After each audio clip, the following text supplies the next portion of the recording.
నమస్తే, welcome to news. ముందుగా headlines.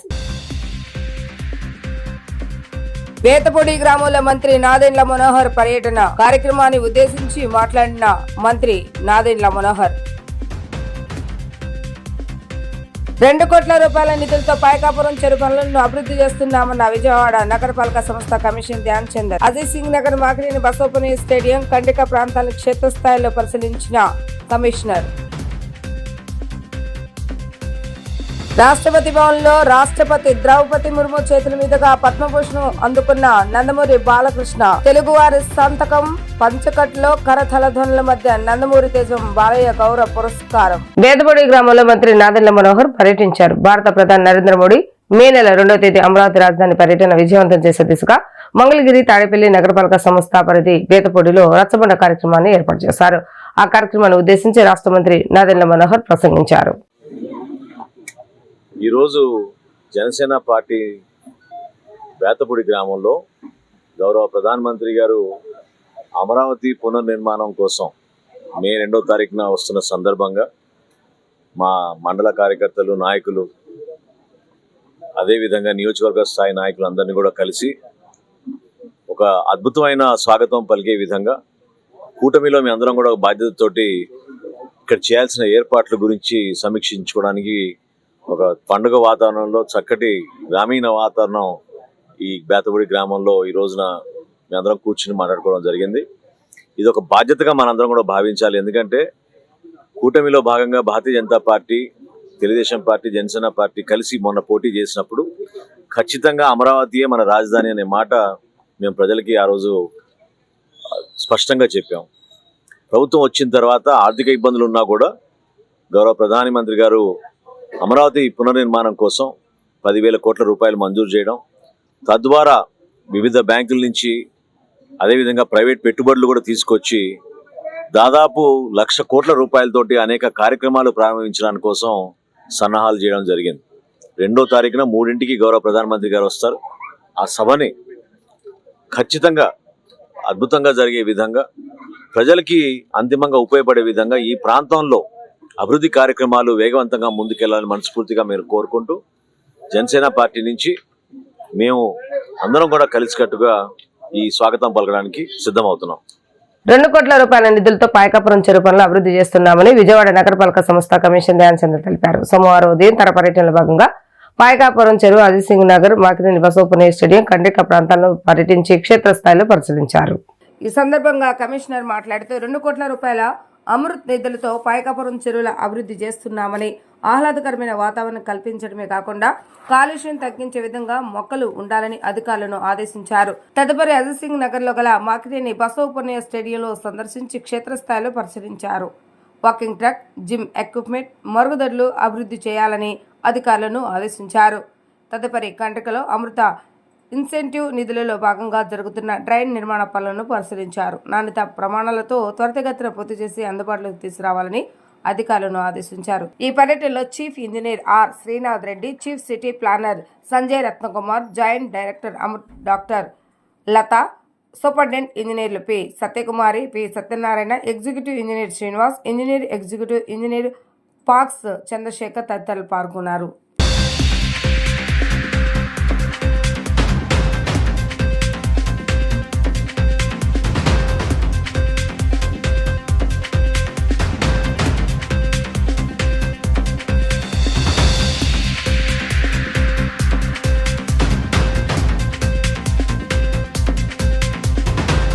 రాష్ట్రపతి భవన్లో రాష్ట్రపతి ద్రౌపది ముర్ము చేతుల మీదుగా పద్మభూషణ్ పురస్కారం అందుకున్నారు నందమూరి బాలకృష్ణ. తెలుగువారి సంతకం పంచకట్లో కరతల ధ్వనుల మధ్య నందమూరి తేజం బాలయ్య గౌరవంగా పురస్కారం స్వీకరించారు. పద్మభూషణ్ శ్రీ నందమూరి బాలకృష్ణ, కళా, ఫిల్మ్ అభినయ్.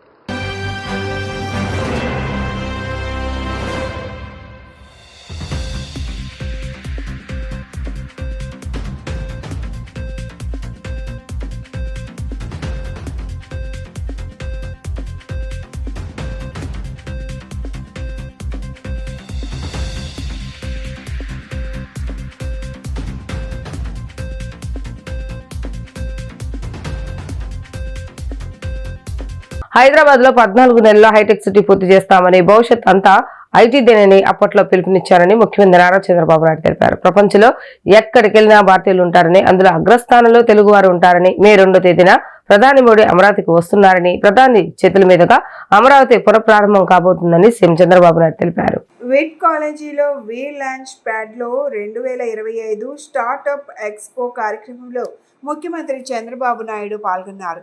ఈ సందర్భంగా మహాత్మా గాంధీ బ్లాక్, వివి గిరి బ్లాక్, దుర్గాబాయి దేశ్ముఖ్ బ్లాక్ నూతన భవనాలను ఆయన ప్రారంభించారు. ఈ సందర్భంగా సీఎం చంద్రబాబు మాట్లాడుతూ తెలుగు వాళ్ల జనాభా 5%, ఐఐటీల్లో 20% సీట్లు మనోళ్లవేనని వ్యాఖ్యానించారు. అప్పట్లో ఐటీని ప్రమోట్ చేశానని, ఇప్పుడు క్వాంటమ్ టెక్నాలజీని ప్రమోట్ చేస్తున్నానన్నారు. ఒకప్పుడు ప్రభుత్వ అటెండర్ ఉద్యోగానికి కూడా డిమాండ్ ఉండేదని, ఇప్పుడు ఐటీ ఉద్యోగానికే డిమాండ్ ఎక్కువ ఉందని అన్నారు. స్వర్ణాంధ్ర 2047కు రోడ్ మ్యాప్ సిద్ధం చేశామని చెప్పారు. పహల్గామాలో ఉగ్ర దాడి ఘటన దారుణమైందని, భారత్ జోలికి వస్తే మటాష్ అయిపోవాల్సిందేనని ఆయన మరోసారి స్పష్టం చేశారు. ఇలాంటి ఘటనలు జరిగినప్పుడు ప్రజలు సంఘటితంగా ఉండాలని, తీవ్రవాదం సమస్యలు భారత్ ఏం చేయలేవని సీఎం చంద్రబాబు అన్నారు. ఈ కార్యక్రమంలో ముఖ్యమంత్రితో పాటు టూరిజం శాఖ మంత్రి కాందుల దుర్గేష్, తాడికొండ శాసనసభ్యులు తెనాలి శ్రావణ్ కుమార్ తదితరులు పాల్గొన్నారు. అందరికీ నమస్కారాలు.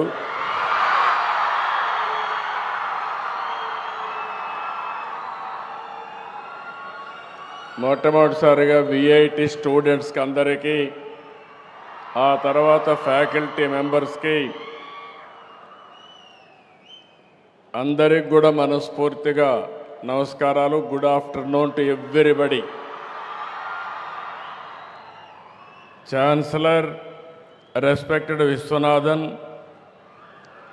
Vice president Sankar Viswanathan, minister for tourism Kandula Durgesham garu, assistant vice president Mrs Kadambari Viswanathan garu, vice chancellor Mr SV Kota Reddy, VIT trustee Ramani Balasundaram, MLA Tadikonda respected Shri Sravan Kumar garu, chairman TI global Hyderabad Murali Bukkapatnam, vice president TCS Hyderabad Challa Nag, CEO IBS global WIPA Poland Mrs Edyta, registrar Jagadish Chandra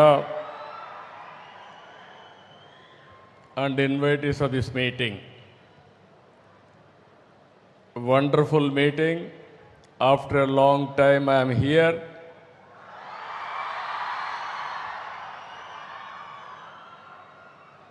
Today is a very good occasion, wonderful occasion. మా students అందరినీ చూస్తూ ఉంటే ఎక్కడ చూసినా solid waste management కు municipal శాఖ అత్యంత ప్రాధాన్యత ఇస్తుందని మంత్రి నారాయణ తెలిపారు.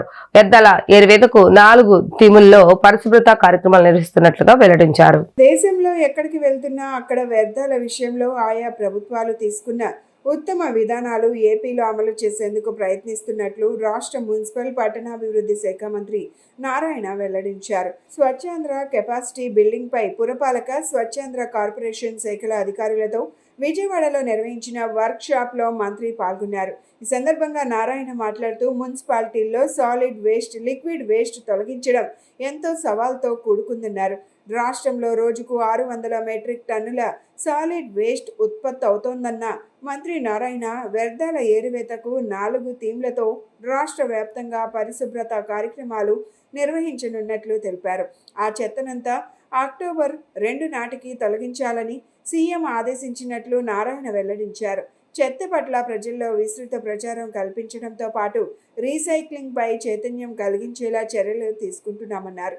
ప్రజల్లో రోడ్లు, బహిరంగ ప్రదేశాల్లో చెత్త పడివేసే అలవాట్లలో మార్పు తెచ్చేలా చూడాల్సిన అవసరం ఉందని మంత్రి నారాయణ అభిప్రాయపడ్డారు. ఈ కార్యక్రమంలో స్వచ్ఛాంధ్ర కార్పొరేషన్ చైర్మన్ కొమ్మారెడ్డి పట్టాభిరామ్ తదితరులు పాల్గొని మాట్లాడారు.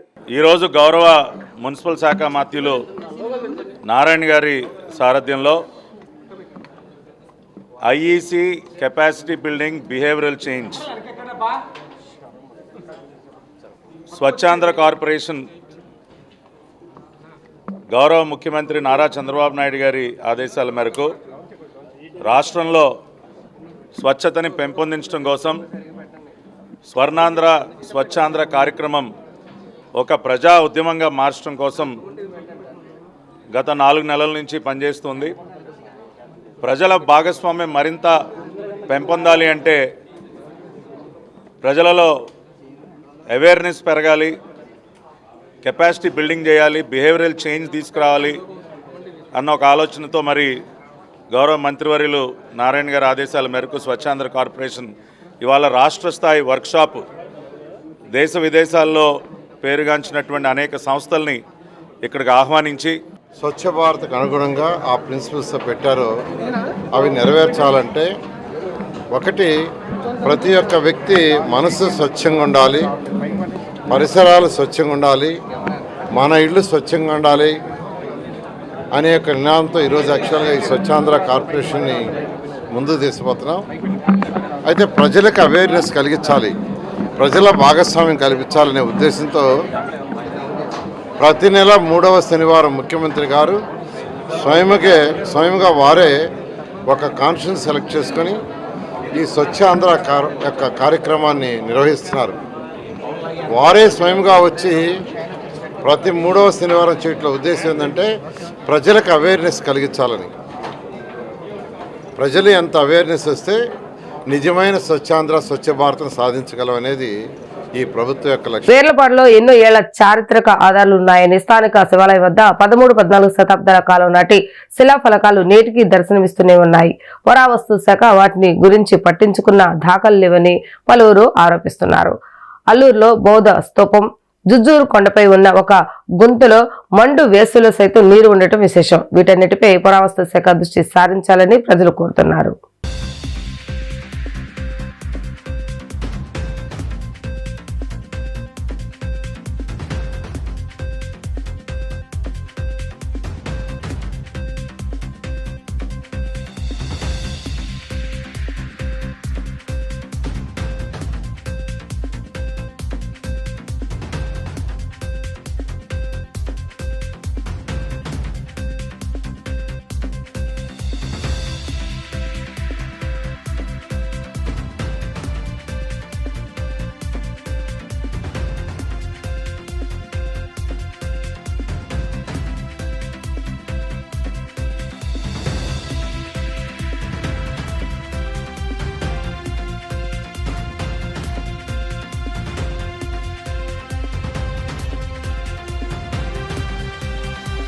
ప్రత్యేక అవసరాలున్న విద్యార్థులు అవరోధాలను అధిగమించి జీవితంలో ఉన్నత స్థానాలకు చేరుకునేందుకు ప్రభుత్వం కల్పిస్తున్న సదుపాయాలను సద్వినియోగం చేసుకోవాలని జిల్లా కలెక్టర్ డాక్టర్ లక్ష్మీషా సూచించారు.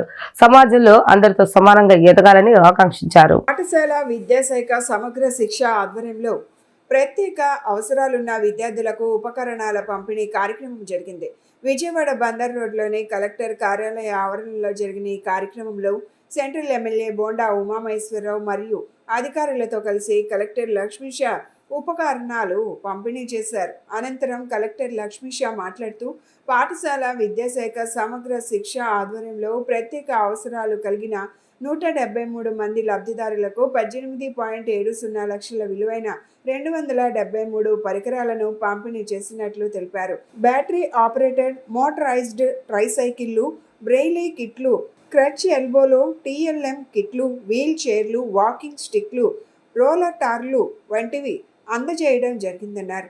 ప్రభుత్వం విభిన్న ప్రతిభావంతులకు అన్ని విధాల సహాయ సహకారాలు అందిస్తూ అండగా ఉంటుందని ఎమ్మెల్యే బోండా ఉమామహేశ్వరరావు హామీ ఇచ్చారు. విభిన్న ప్రతిభావంతులు బాగా చదువుకునేందుకు తోడ్పడే ఉపకరణాలు అందించడం జరుగుతోందన్నారు. ఈ కార్యక్రమంలో DEO UV Subbarao, Samagra Shiksha additional project coordinator G Maheshwararao, Samagra Shiksha అధికారి L వెంకటేశ్వరరావు తదితరులు పాల్గొన్నారు. వచ్చినాక దివ్యాంగులకి అలాగే మానసిక వైకల్యంతో పుట్టినటువంటి పిల్లలందరికీ కూడా ఒక పెద్ద అండ దొరికింది. గౌరవ ముఖ్యమంత్రి చంద్రబాబు నాయుడు నాయకత్వంలో గతంలో ఎన్నడూ లేనటువంటి విధంగా ఎన్నికల ముందు చెప్పాం, మేము అధికారంలోకి వస్తే మామూలుగా ఇచ్చే పింఛను 3,000 4,000 చేస్తాం, దివ్యాంగులకి మానసిక వైకల్యంతో పుట్టిన పిల్లలకి 3,000 పెంచిన 6,000, కొన్ని జబ్బులకి 10,000 అలా కూడా ఇస్తామని చెప్పిన ప్రకారం జూలై నుంచి 2024 జూలై నుంచి పింఛన్లు పెంచి వాళ్ళకి ఇవ్వటం వల్ల వాళ్ళ ఒక భద్రత, ఒక భరోసా దొరికింది. తల్లిదండ్రులు కూడా సంతోషిస్తూ ఉన్నారు. ఇవాళ అదే కాకుండా వాళ్ళని ఆర్థికంగా ఆదుకోవటమే కాకుండా వాళ్ళకి ఉపకరణాలు, ఇవాళ టెక్నాలజీ మారింది. గతంలో ట్రైసైకిల్ అంటే మరి చేత్తో తొక్కుకోవాల్సి వచ్చేది. ఇవాళ మారిన టెక్నాలజీతో ఛార్జ్డ్ ట్రైసైకిల్స్ వచ్చినాయి. ఏబుల్డ్ పిల్లలకి చదువుకునే వాళ్ళకి టీచింగ్ ఎయిడ్స్, అలాగే స్టడీ ఎయిడ్స్, హియరింగ్ ఎయిడ్స్, అలాగే వీల్ చైర్స్, నడవడానికి ఇటువంటివన్నీ సమగ్ర శిక్ష ద్వారా ఈరోజు ఒక 172 మందికి 18 లక్షల వ్యయంతో ఇవ్వడం జరుగుతూ ఉంది. దీనికి అలీంకా వాళ్ళ సహకారంతో ఈరోజు చూస్తే ఒక 172 పరికరాలని ఆ పిల్లలకి అందజేయడం జరిగింది. సో దీని ద్వారా comprehensive learning, comprehensive support for the needy people కాన్సెప్ట్తో ఎన్టీఆర్ జిల్లాలో చేయడం జరుగుతుంది. సమగ్ర శిక్షలో ఫస్ట్ టైం ఇది ఇస్తున్నాము. దీనివల్ల ఎవరైతే బ్లైండ్ పిల్లలు ఉంటారో, అలాగే హియరింగ్ డిజేబుల్డ్ పిల్లలు ఉంటారో, అలాగే నడవడానికి ఇబ్బందిగా ఆర్థో ప్రాబ్లం ఉండే పిల్లలు ఉంటారు, వాళ్ళకి లెర్నింగ్ కెపాసిటీ పెంచడానికి, వాళ్ళ ఐక్యూ ఇంప్రూవ్ చేయడానికి ఇది ఉపయోగపడుతుంది. సో దీని ద్వారా మనము కంప్రహెన్సివ్ ఎడ్యుకేషన్, అలాగే ఇంక్లూజివ్ ఎడ్యుకేషన్ అందరికీ చదివే ఆసక్తి ఉన్న పిల్లలందరికీ ప్రధానమంత్రి నరేంద్ర మోడీ నాయకత్వంలో వికసిత్ భారత్ లక్ష్యంగా దేశంలోని 100% రక్షణ రంగం ఉత్పత్తులకు తయారీకి కృషి చేయడం జరుగుతుందని విజయవాడ ఎంపీ కేశవ్ శివనాథ్ అన్నారు. ముఖ్యమంత్రి నారా చంద్రబాబు నాయుడు నాయకత్వంలో ఏపీ దేశంలోనే అగ్రగామి పారిశ్రామిక శక్తిగా ఎదగాలని లక్ష్యంగా పనిచేస్తుందని అన్నారు. విజయవాడలో రాష్ట్ర పరిశ్రమల శాఖ ఆధ్వర్యంలో defence, aerospace manufacturing hub policy క్లస్టర్ల రూపకల్పన కోసం మీట్ విత్ స్టేక్ హోల్డర్స్ కార్యక్రమం జరిగింది. ఈ మీట్ విత్ స్టేక్ హోల్డర్స్ సదస్సుకు హాజరైన విజయవాడ ఎంపీ కేశినేని శివనాథ్ కీలక ప్రసంగం చేశారు. ముఖ్యమంత్రి చంద్రబాబు నాయకత్వంలో ఏపీ దేశంలోనే అగ్రగామి పారిశ్రామిక శక్తిగా ఎదగాలని లక్ష్యంగా పెట్టుకుందన్నారు. రాష్ట్రంలో ప్రతి ప్రాంతంలో విమానయానం, రక్షణ రంగాల్లో కేంద్రాలను అభివృద్ధి చేస్తున్నామని, ప్రధానమంత్రి నరేంద్ర మోదీ నాయకత్వంలో వికసిత్ భారత్ లక్ష్యంగా దేశంలోనే 100% రక్షణ రంగ ఉత్పత్తులు తయారీకి కృషి జరుగుతుందన్నారు. రాష్ట్రం భవిష్యత్తులో క్వాంటమ్ కంప్యూటరింగ్, ఆర్టిఫిషియల్ ఇంటెలిజెన్సీతో పాటు శాస్త్ర సాంకేతిక రంగాలలో అభివృద్ధి సాధించేందుకు ప్రత్యేక దృష్టి పెట్టడం జరిగిందన్నారు. రాష్ట్రంలోని ప్రతి జిల్లాలో పారిశ్రామిక జోన్లు, ప్రత్యేక క్లస్టర్లు ఏర్పాటు చేయడానికి విధి విధానాలు రూపొందిస్తున్నామని చెప్పారు. ఆంధ్రప్రదేశ్ పారిశ్రామిక విప్లవంలో భాగస్వాములు కావాలని స్టేక్ హోల్డర్స్కు ఎంపీ ఆహ్వానం పలికారు. ఒక మంచి రోజు, మనం ఎన్ని రోజుల్లో గానో కలగంటున్న డిఫెన్స్ అండ్ ఏరోస్పేస్ ఇండస్ట్రీ మన రాష్ట్రంలోకి రావాలని గౌరవ ముఖ్యమంత్రి నారా చంద్రబాబు నాయుడు గారు గత 6 నెలల నుంచి ఈ ఇండస్ట్రీ మీద చాలా కష్టపడుతున్నారు. దానిలో భాగంగానే ఆయన గత వారం రోజుల క్రితం గౌరవ DRDO X chairman Satish Reddy గారు, అంతేకాకుండా ఇస్రో ఎక్స్ చైర్మన్ సోమనాథ్ గారిని మనకి డిఫెన్స్ ఏరోస్పేస్ రాష్ట్ర ప్రభుత్వ ప్రతినిధులుగా అపాయింట్ చేయడం జరిగింది. వారి ఆధ్వర్యంలో ఇవాళ గౌరవ మంత్రివర్యులు అంతేకాకుండా ఇండస్ట్రీస్ డిపార్ట్మెంట్ వారి ఆధ్వర్యంలో ఒక డిఫెన్స్ పాలసీని ఏ విధంగా తీసుకురావచ్చో అనే దాని మీద ఒక సెమినార్ జరుగుతుంది ఇవాళ. ఈ సెమినార్కి దేశం మొత్తం మీద 17 డిఫెన్స్ పిఎస్యూలు ఉంటే 7 డిఫెన్స్ పిఎస్యూలు వారు అటెండ్ అయ్యారు. మిగతా వాళ్ళు కూడా కన్సర్న్స్ చెప్పారు. అంతేకాకుండా ఎంతోమంది పారిశ్రామికవేత్తలు, డిఫెన్స్లో చేసేవాళ్ళు, ఎంఎస్ఎంఈ పారిశ్రామికవేత్తలు హైదరాబాద్ నుంచి, మిత్ర నగరాల నుంచి కూడా వచ్చారు. వారితో పాటు కూడా విజయవాడ పారిశ్రామికంగా ఉన్న వాళ్ళందరూ కూడా వచ్చి ఈ పాలసీని అధ్యయనం చేయడం ఇప్పుడు జరుగుతుంది. ఈ పాలసీలో ఇంకేమేమి కావాలి, రాష్ట్రంలో ఈ పాలసీ అనేది దేశంలోనే అత్యున్నత పాలసీగా ఉండాలని గౌరవ ముఖ్యమంత్రి నారా చంద్రబాబు నాయుడు గారి కోరిక. తప్పకుండా అదేవిధంగా ఈ పాలసీని తయారు చేసే విధంగా వాళ్ళ ఇండస్ట్రీ ప్రతినిధులైన సెక్రటరీ గారు కానీ, లేకపోతే ఇండస్ట్రీ ప్రతినిధులు కూడా తయారు చేస్తున్నారు. యువరాజ్ గారు కానీ, అభిషిక్త్ గారు కానీ, అందరూ కూడా, విశ్వ గారు కానీ, అందరూ కూడా ఈ పాలసీని ఏ విధంగా తీసుకురావాలని వాళ్ళతో చర్చలు జరుగుతున్నారు. చక్కటి రూపం తీసుకుని ఇక్కడ డిఫెన్స్ పరిశ్రమలు మరిన్ని ఆంధ్రప్రదేశ్లో వచ్చి ఆంధ్రప్రదేశ్ పారిశ్రామిక అభివృద్ధి, ఉద్యోగాల కల్పనే లక్ష్యంగా మేము పెట్టుకున్న లక్ష్యాన్ని ముందుకు తీసుకెళ్తాం. ఏపీ ఫైబర్ నెట్ వ్యవస్థలోని అన్ని విభాగాల్లో నిష్ణాతులైన టెక్నికల్ సిబ్బంది ఉన్నారని, అయితే మ్యాన్ పవర్ సప్లై ఏజెన్సీ గడువు పూర్తయి వెళ్లిపోవడంతో రాష్ట్ర వ్యాప్తంగా ఫైబర్ నెట్ సేవల్లో అంతరాయం ఏర్పడుతుందని ఏపీ ఫైబర్ నెట్ ఫెడరేషన్ అధ్యక్షులు కృష్ణ తెలిపారు. లక్షలాది మంది వినియోగదారులకు ఆపరేటర్లపై తీవ్ర ఒత్తిడిని గురి చేస్తున్నారని ఆవేదన వ్యక్తం చేశారు. ఏపీ ఫైబర్ నెట్లో కాలం చెల్లిన బాక్సులపై ప్రజలు చెల్లించని 59 రూపాయలు ఈఎంఐ రెంటల్ ఛార్జీలను తక్షణమే తగ్గించాలని రాయలసీమ ప్రాంత ఏపీ ఫైబర్ నెట్ ఆపరేటర్లు విజయవాడ గాంధీనగర్లోని ధర్నా చౌక్లో ధర్నా నిర్వహించారు. వినియోగదారులకు నిరంతరాయ సేవల కోసం OPGW లింక్ వెంటనే కనెక్ట్ చేయాలని నినాదాలు చేశారు. అనంతరం ఫెడరేషన్ అధ్యక్షులు కృష్ణ మాట్లాడుతూ సామాన్య ప్రజానికానికి కనీస అవసరాలైన ఇంటర్నెట్ను అతి తక్కువ ధరకు అందించే వ్యవస్థ ఏపీ ఫైబర్ నెట్ అని తెలిపారు. ముఖ్యమంత్రి చంద్రబాబు వెంటనే స్పందించి సమీక్షా సమావేశం నిర్వహించి సిగ్నల్స్ అన్ని పునరుద్ధరించేలా చేయాలని కోరారు. సమీక్షా సమావేశంలో APACFL ఆపరేటర్లను కూడా భాగస్వామ్యులను చేయాలని, వారి సూచనలు సలహాలు తీసుకోవాలన్నారు. డిజిటల్ విప్లవంలో రాష్ట్రాన్ని అగ్రస్థానంలో నడిపించే వ్యవస్థ ఫైబర్ నెట్ అని, దీన్ని మరింత ముందుకు తీసుకువెళ్లాలని ప్రభుత్వాన్ని కోరారు. ఈరోజు విజయవాడలో రాష్ట్ర వ్యాప్తంగా ఉన్నటువంటి ఏపీ ఫైబర్ నెట్ ఆపరేటర్స్ అందరూ కూడా గ్రౌండ్లో ఎదుర్కొంటున్న ఇబ్బందులను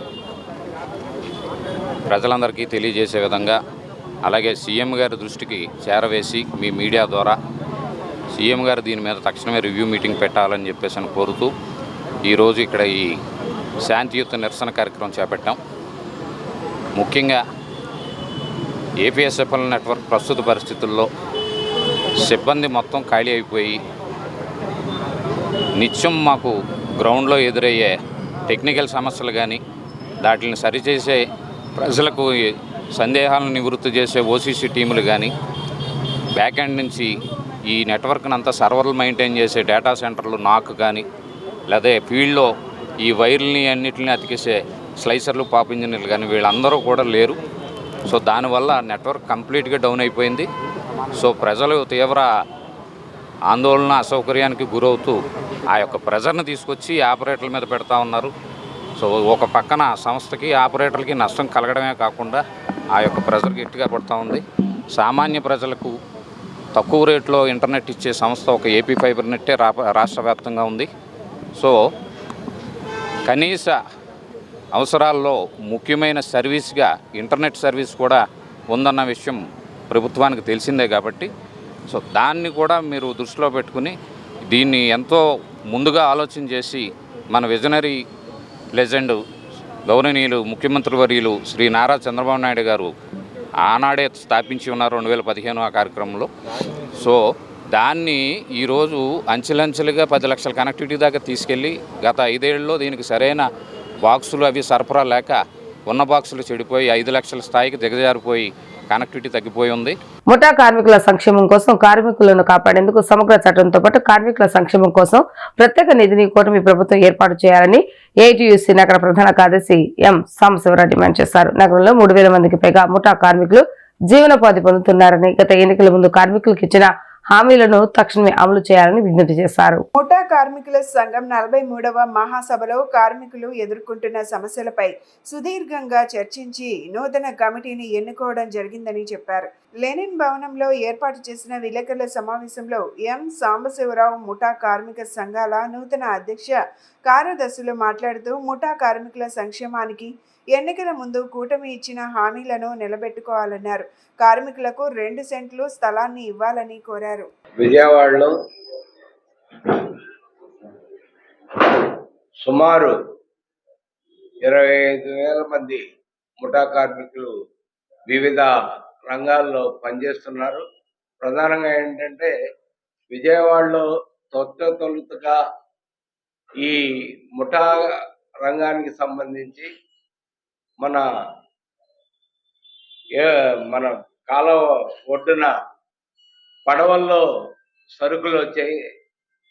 కాలంలో పడవల నుంచి సరుకులు దిగుమతులకి గ్రూపులుగా ఏర్పడి కొట్టుకునే పరిస్థితులు ఉన్న దశలో విజయవాడలో ఈ ముఠా కార్మిక సంఘాన్ని పెద్దలు అమాసిరాజు గారు, దాలప్ప గారు, అలాగే ఉప్పలపాటి రామచంద్రరాజు గారు, ఇలాంటి పెద్దలంతా ప్రముఖులంతా వీళ్ళ దగ్గర సయ్యద్ అప్పల స్వామి గారు కూడా భవిష్యత్తులో కుటా కార్మికుల మీద జరిగే అన్యాయాలకి ఎదుర్కొంటామని మా సభలో తీర్మానం చేస్తూ భవిష్యత్ కార్యాచరణకి కార్మికుడికి సమగ్ర చట్టం అట్లాగే కూడు గూడు ఏర్పాటు చేయాలని చెప్పి ఈ కార్మికులు పిల్లలకి భవిష్యత్తు చదువుకోవటానికి మందుల ఖర్చులకి ఈ ప్రభుత్వం ఏ విధమైన సహాయ సహకారాలు ఇవ్వట్లేదు. అట్లాగే ఈ కొత్త కూటమి ప్రభుత్వం వచ్చినాక ప్రతి కార్మికుడికి 2 సెంట్లు భూమి ఇచ్చి 4 లక్షలు ఇల్లు కట్టుకోవడానికి ఇస్తానని హామీ ఇచ్చింది. అది ఏ హామీ కూడా నెరవేర్చలేదు. ప్రైవేట్ అన్ ఎయిడెడ్ పాఠశాలలకు పెండింగ్ లో ఉన్న ఫీజు రియంబర్స్మెంట్ వెంటనే విడుదల చేయాలని federation of an aided school association రాష్ట్ర శాఖ ప్రతినిధులు కె తులసి ప్రసాద్, పరచూరి శ్రీనివాసరావు, శ్రీకాంత్ భరత్ ప్రభుత్వాన్ని కోరారు. తల్లిదండ్రులు ఇబ్బందులు పడకూడదని, విద్యార్థుల చదువులకు ఆటంకం కలగరాదనే ఉద్దేశంతో ఫీజులు చెల్లించకపోయినా వారిని కొనసాగిస్తున్నామన్నారు. ఆర్టీఈ యాక్ట్ అడ్మిషన్ల ప్రక్రియపై తాము కోర్టును ఆశ్రయించగా తమకు అనుకూలంగా తీర్పు వచ్చిందన్నారు. 12/1C యాక్టుకు తాము వ్యతిరేకం కాదని వారు స్పష్టం చేశారు. పేద విద్యార్థులకు 25% సీట్లు కేటాయించాలన్న ప్రభుత్వ నిర్ణయాన్ని అమలు చేస్తున్నామన్నారు. గత 3 సంవత్సరాలుగా ఇచ్చిన అడ్మిషన్లకు ఫర్ చైల్డ్ ఎక్స్పెండిచర్ను కమిటీ నిర్ధారించి పాత బకాయిలను చెల్లించి అడ్మిషన్ల ప్రక్రియ చేపట్టాలన్నారు. దాదాపుగా 4,000 నుంచి 5,000 పాఠశాలల సభ్యత్వం ఉన్నటువంటి అసోసియేషన్ మాది. ఈ రోజున ముఖ్యంగా మనం ఇక్కడ మిమ్మల్ని కలుస్తుంది ఎందుకంటే RTE right to education 2009 act ప్రకారం ఆర్టీఈ 12(1)C ప్రకారం జరుగుతున్న అడ్మిషన్లలో జరుగుతున్నటువంటి లోటుపాట్ల గురించి, మేము పడుతున్న ఇబ్బందుల గురించి మీ దృష్టిలో తీసుకురావడం కోసం ఈ సమావేశం ఏర్పాటు చేశాం. గడిచిన 3 సంవత్సరాలుగా రైట్ టు ఎడ్యుకేషన్ కింద విద్యార్థులకు ఉచితంగా అడ్మిషన్లు ఇస్తున్నాం. అవి ఉచితమైన సీట్లు కాదు, ప్రభుత్వం దాని తాలూకు ఫీజులు మాకు రీయింబర్స్ చేయాలి. గడిచిన 3 సంవత్సరాలుగా ఈ ఫీజులు రీయింబర్స్ చేయడం జరగలేదు. అలాగే 25-26 విద్యా సంవత్సరానికి కూడా మరి ప్రవేశాలకు సంబంధించినటువంటి జీవోని రిలీజ్ చేశారు.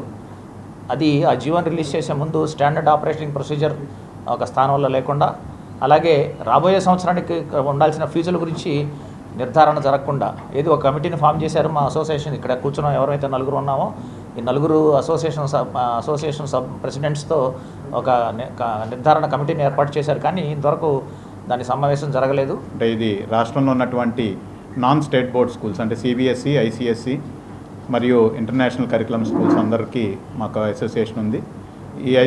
ఈ 12(1)C అనేది అన్ని స్కూళ్ళకి వర్తిస్తున్నాయి కాబట్టి మేము కూడా ఒక రకంగా దానిలో భాగమే. మేమందరం కూడా ఇప్పుడు ప్రైవేట్ విద్యా సంస్థలు అంటేనే రాష్ట్రంలో దాదాపు 50% పైగా విద్యార్థులు ఉన్నారు. We're always partners in progress. అయితే ఈ కొన్ని లోపాలతోటి ఈ ప్రక్రియ జరగటం వలన మేమందరం కూడా బాధపడుతున్నాము.